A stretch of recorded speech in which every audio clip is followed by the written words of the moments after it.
Good evening and welcome to a new edition of the news. His Majesty King Abdullah received the credentials of several ambassadors to the kingdom during a ceremony in Basman Palace. The newly appointed ambassadors are Aziz Al-Dihani of Kuwait,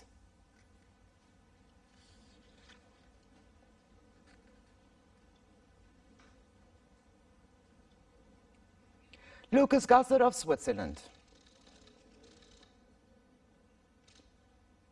Ahmad Atallah Sakam of the Philippines, Amir Wisbord of Israel, non-resident ambassador of the Comoros Al-Habib Abbas Abdullah, and non-resident ambassador of Nepal Habindra Aryal.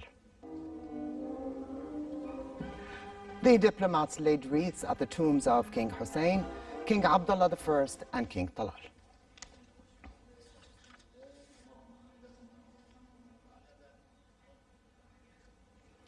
His Majesty the King mourned the passing away of prominent Jordanian journalist Saad al-Silawi and actor Yasser al-Masri, who passed away a few days ago. In a tweet, the King paid tribute to Silawi's and al-Masri's ethics, generosity, and their love to the homeland. He said media and art are noble messages both Saad al-Silawi and Yasser al-Masri carried out professionally and honorably. Our consolation is that the homeland that brought up both of them will always be generous, the tweet read. Silawi passed away yesterday in Beirut following a respiratory failure that caused a cardiac arrest, while al-Masri passed away on August 23rd in a car accident in Zarqa. The cabinet, in a session chaired by Prime Minister Omar Razaz, decided to liquidate Jordan Nuclear Electricity Company.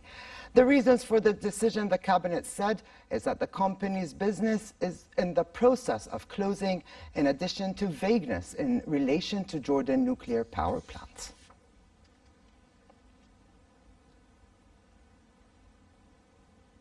Prime Minister Omar Razaz urged ministries, governmental departments and public institutions to emphasize Jordan's role in developing and enhancing human rights and implementing the comprehensive National Human Rights Plan in consultation with the various stakeholders. In a circular on the 70th anniversary of Human Rights Day, which falls on December 1st, Razaz affirmed the importance of holding activities to celebrate this key occasion. Human Rights Day is the day in 1948 the United Nations General Assembly adopted the Universal Declaration of Human Rights. Prime Minister Omar Razaz affirmed the importance of the role of the GLOBE program in helping students acquire skills and motivating them to embrace scientific research, analysis and investigation. The Global Learning and Observations to Benefit the Environment program is a worldwide hands-on primary and secondary school-based science and education program focusing on the environment. During a meeting with the program's regional director, Tony Murphy, and the Near East and North African regional coordinator, Salma Zorbi, Razaz stressed the government's desire to support the public schools in implementing the program. The program aims at training students and teachers to measure, study and monitor the 5 environmental elements. Murphy praised the Jordanian government's support to the program, which is currently being implemented in 14 public schools. As Zorbi said, the regional office in Amman covers 13 countries in the Near East and North Africa region. Minister of Foreign Affairs and Expatriates Ayman Safadi said the issue of UNRWA is a priority to Jordan. During a Palestine Parliamentary Committee meeting, Safadi said Jordan continues to exert every effort to drum up international political and financial support to enable UNRWA to continue its duties toward more than 5 million Palestinian refugees. The foreign minister added that protecting the UNRWA means respect for the right of refugees to live in dignity and the right of more than 500,000 refugee children to go to schools, in addition to their right to return and compensation. The U.S. decision to stop funding the agency, Safadi said, is regrettable and exacerbates the UN agency's financial challenges and threatens its ability to provide vital services to refugees. Safadi said that while the U.S. announced the cessation of its support to UNRWA, many countries intensified their financial and political support, a clear message that the world supports the agency. Jordan, he added, called for an Arab foreign ministers meeting on September 11th to discuss ways of supporting UNRWA, adding that the kingdom will organize, in cooperation with Sweden, Japan, the European Union and Turkey, a conference on the sidelines of the UN General Assembly this month to discuss means of securing the necessary funding for the agency.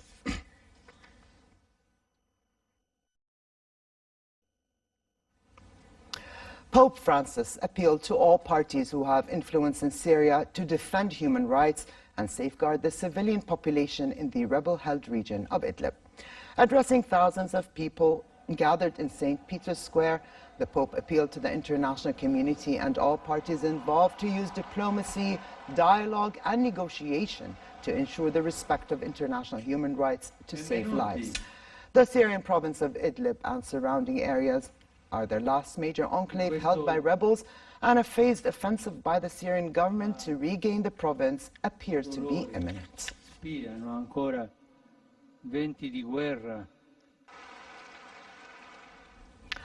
Last month, more than 100 artisanal food producers showed off their finest culinary creations at the Jordan Food Week, an event organized by the USAID Jordan Local Enterprise Support Project to support home-based food entrepreneurs.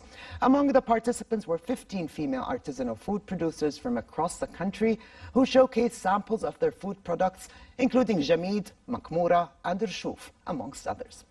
Today, Her Majesty Queen Rania met with this group to thank them for their efforts in improving the quality of homemade traditional Jordanian foods and hear about the challenges they face in marketing their products. Her Majesty stressed the importance of capitalizing on mounting global interest in healthy foods, especially the benefits of the Mediterranean diet, in order to put Jordanian food on the international cuisine map.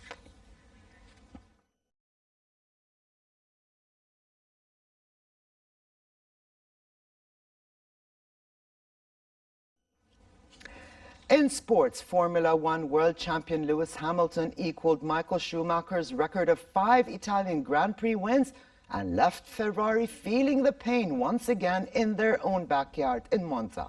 The Briton and Sebastian Vettel collided on the opening lap with the German Ferrari driver. And finally, for a quick look at the weather. Hot and dry conditions will continue tomorrow across the kingdom, with temperatures above seasonal average and the winds northwesterly moderate. Amman can expect a high of 34 degrees Celsius and a low of 20. The Jordan Valley, the Dead Sea and the Gulf of Aqaba can expect hotter conditions, with daytime temperatures in the port city at 41 degrees, dropping down to 28 at night. And with this, we come to the end of this edition of the news. I'm Ali Atuqan. Thank you for joining us and have a good night.